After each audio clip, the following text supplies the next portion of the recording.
أعوذ بالله من الشيطان الرجيم بسم الله الرحمن الرحيم. السلام علیکم ورحمۃ اللہ وبرکاتہ. عزیز طلبہ و طالبات، جماعت ششم اردو کی بک میرے ہاتھ میں ہے اور چیپٹر ہے ہمارا چاچا چکن نے دوبن کو کپڑے دیے. یہ چیپٹر ہے. اس چیپٹر کا مختصر سا خلاصہ میں پیش کرنا چاہوں گا، اس کے بعد الفاظ معنی اور سوال و جواب ہوں گے.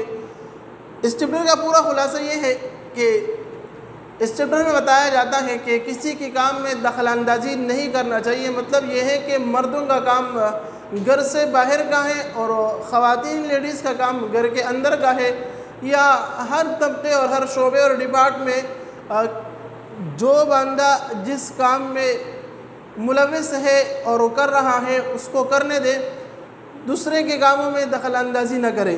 تو اس چیپٹر کے اندر بتایا جاتا ہے کہ چچا بچوں کو پڑھا رہے تھے گھر میں اور دوبن آگے کپڑے لینے، تو چچی کی طبیعت ٹھیک نہیں تھی، اٹھو پا نہیں رہی تھی، تو اس نے یہ کہا کہ میں کپڑے آج نہیں دے سکتی، 2-3 دن بعد پھر چکر لگائیو اور لے جائیو.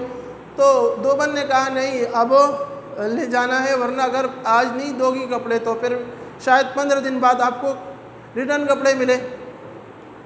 اتنے میں چاچا دوڑتے ہوئے آئے اور اس کی عادت تو یہ تھی کہ کسی کام میں دخل اندازی کرنا. اس نے معلوم کیا کپڑے دینے ہیں، یہ کوئی مشکل کام تو نہیں ہے. خود بھاگ پڑے اور گھر کے کونوں سے جو ہے وہ کپڑے لینے چلے گئے کہ ادھر بھاگ رہے ادھر بھاگ رہے، چارپائی ان کی نیچے الماری کے اوپر، اور طاقوں میں وہ دیکھ رہے ہیں کپڑوں کو، اور بچوں کو بھی جو ہے دوڑنے پہ مجبور کیا کہ وہ کپڑے اکٹھے کرے، میلے کپڑے، تاکہ دوبن کو وہ دے دے. بتائے بغیر چچا جو ہے وہ کپڑے جمع کرنے لگے، اور بالآخر کہتے ہیں کہ 5 منٹ میں گھر کی یہ حالت ہو گئی کہ گویا آنکھ مچولی کیلی جا رہی ہے. کوئی ادھر بھاگ رہا ہے، کوئی ادھر، کوئی چارپائی کے نیچے سے نکل رہا ہے، کوئی کونے جانگتا پھر رہا ہے، کسی نے لپٹے ہوئے بستر سے کشتی شروع کر رکھی ہے، کوئی کپڑے اتار تولیہ لپیٹے بھاگا جا رہا ہے. ساتھ ساتھ چچا کے نعرے بھی سننے میں آ رہے ہیں. سب کے ہاتھ پاؤں پھول رہے ہیں، سٹی گم ہے، ٹوکرے لگی جا رہی ہے. کوئی آدھا گھنٹے محنت سے سارے کپڑے دالان میں جمع ہوئے.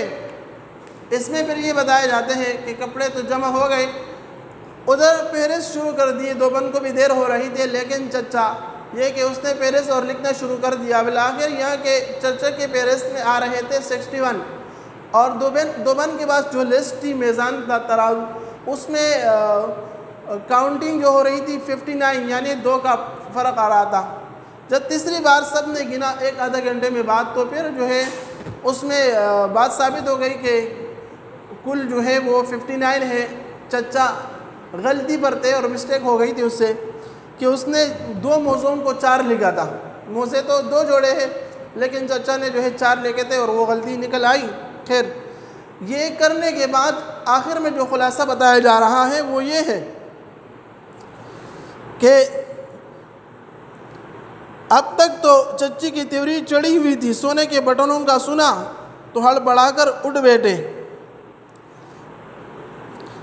چچی نے یہ کہا تھا میرے ریشمی قمیص کون سی ہلکی فیروزی رنگ کی، اے غضب خدا کا، میں نے تو وہ استری کرنے کو الگ رکھی تھی. یعنی جو صاف کپڑے تھے چچا نے وہ بھی جو ہے میلے کپڑوں میں دوبن کو دے دیے.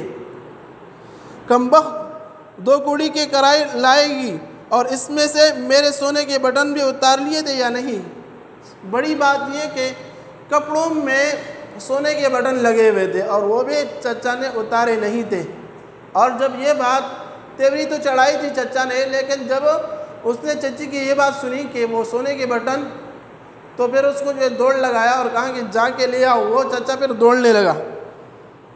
جوتے پہنے ہوئے چچا باہر بھاگے.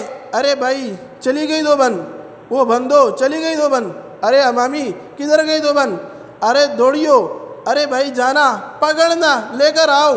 منہ کیا تکتے ہو، سونے کے بٹن لے گئی. اماں سونے کے بٹن تمہاری چچی کی، اس کا گھر کدھر ہے، چوک سے مڑ کر کدھر کو.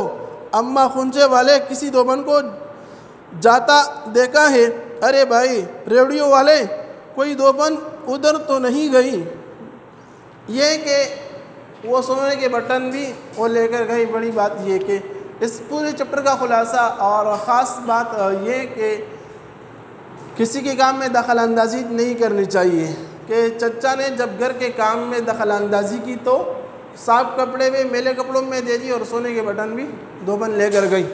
یہ خلاصہ تھا۔ اب اس کے بعد الفاظ معنی ہے، یہ لکھ لیجئے گا۔